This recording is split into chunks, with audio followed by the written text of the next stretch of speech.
पंडित शरद प्रधान, आप बीजेपी को एज तो दे रहे हैं, पर क्या ये एज, ये बढ़त इतनी बड़ी है कि विपक्ष उसे पाट नहीं सकता?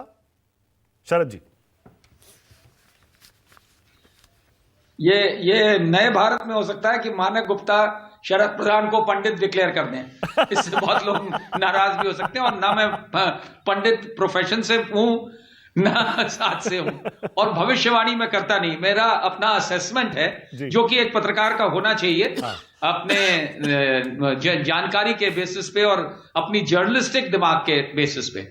तो वो मैंने आपको जैसे बताया कि इसमें कोई शक नहीं है कि आज की डेट में जिस तरह बीजेपी कहीं आगे है इंडिया अलायंस से, और उसका कारण है मोदी और सिर्फ मोदी, बिकॉज आज की डेट में BJP is Modi and Modi is BJP, and सब कुछ जो है केंद्रित है एक ही व्यक्ति में, जिसके नाम पे चुनाव जीते जाते हैं और जिसके नाम पे पब्लिक जो उनके सपोर्ट में है वो उमड़ती है। और आज की डेट में क्योंकि ये राम मंदिर एक बहुत बड़ा मुद्दा बना दिया गया है और उसको लेकर के जिस तरीके से ये चल रहा है, और खासतौर से मैसेज फैलाया जा रहा है through social media and main stream media कि ये मंदिर आज बन रहा है प्रधानमंत्री नरेंद्र मोदी के कारण, क्योंकि हर जगह इस तरीके का प्रोजेक्शन है कि मोदी लेके आ रहे हैं राम को। ऐसा लगता है कि जैसे राम कहीं चले गए थे अभी तक वनवास में ही थे और अब मोदी उनको निकाल के लाए। इस तरीके की जो क्रिएट किया है माहौल,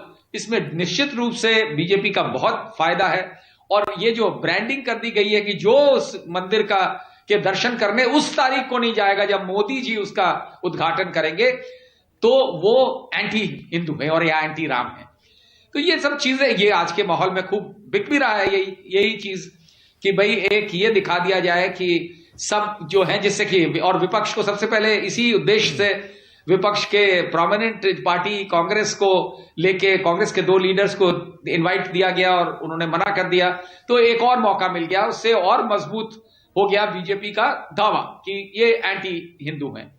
तो ऐसे माहौल में ये और दूसरी तरफ जो इंडिया अलायंस है वो तो अभी तक जैसे कहते हैं, एक तो बहुत ही स्लो चल रहा है उनके, ज्यादा एक तो कहते हैं टीथिंग ट्रबल, तो 1 साल में वो टीथिंग ट्रबल ही नहीं गई है, अभी तक चल रही है। अभी तक वो इस मोड में ही नहीं आए हैं, जबकि बीजेपी इलेक्शन मोड में मेरा ख्याल 8-10 महीने पहले आ चुकी थी।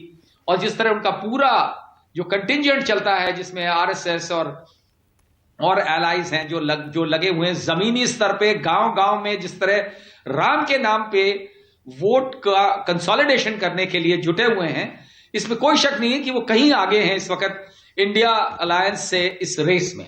तो और इंडिया अलायंस अभी भी अगर नहीं जागता है और एकजुट होने का प्रदर्शन कम से कम नहीं कर पाता है, अभी तो यही स्टेज है, बाकी चीजें तो बाद में आएंगी। कहा जाता था कि सीट शेयरिंग हो जाएगी, तो इसलिए जितना आज के डेट में जो स्थिति है उसमें इंडिया अलायंस बहुत कमजोर है।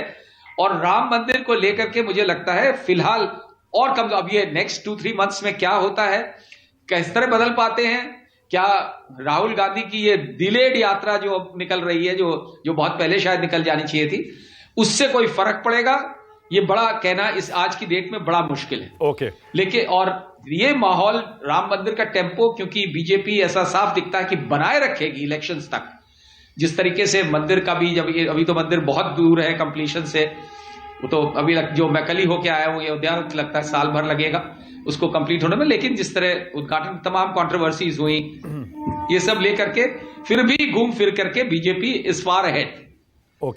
अच्छा शरद जी, एक तो मैं ये बता दूं, मैं आपको पंडित जो कह रहा था ससम्मान कह रहा था, आपके ज्ञान आपके अनुभव की वजह से पत्रकारिता में और राजनीतिक विश्लेषण में, उसे प्लीज पर्सनली मत लीजिए, थोड़ा सा हंसी मजाक चलता है शो में। सेकेंडली नहीं, बिल्कुल नहीं। हाँ, नहीं, मैं तो खाली उसको हाँ ठीक है। सेकेंडली शरद जी, आप कह रहे हैं कि ये बीजेपी आगे है, क्या इतना आगे है कि एनडीए इंडिया गठबंधन अभी भी उसे पकड़ नहीं सकता, या अभी भी आपको लगता है कि गुंजाइश है, पकड़ा जा सकता है? जो आज की स्थिति में वो काफी आगे है। कल का कहना अब इसमें बड़ा मुश्किल है कि इंडिया अलायंस क्या उस रेस में पकड़ पाएगी बीजेपी को, ये अभी कहना बड़ा मुश्किल लगता है। अगले 2-3 महीने में किस तरह थिंग्स प्ले आउट, उस पर बहुत मैटर करेगा। ठीक है, फिलहाल आज की डेट में नहीं लगता। अच्छा ठीक है, ओके।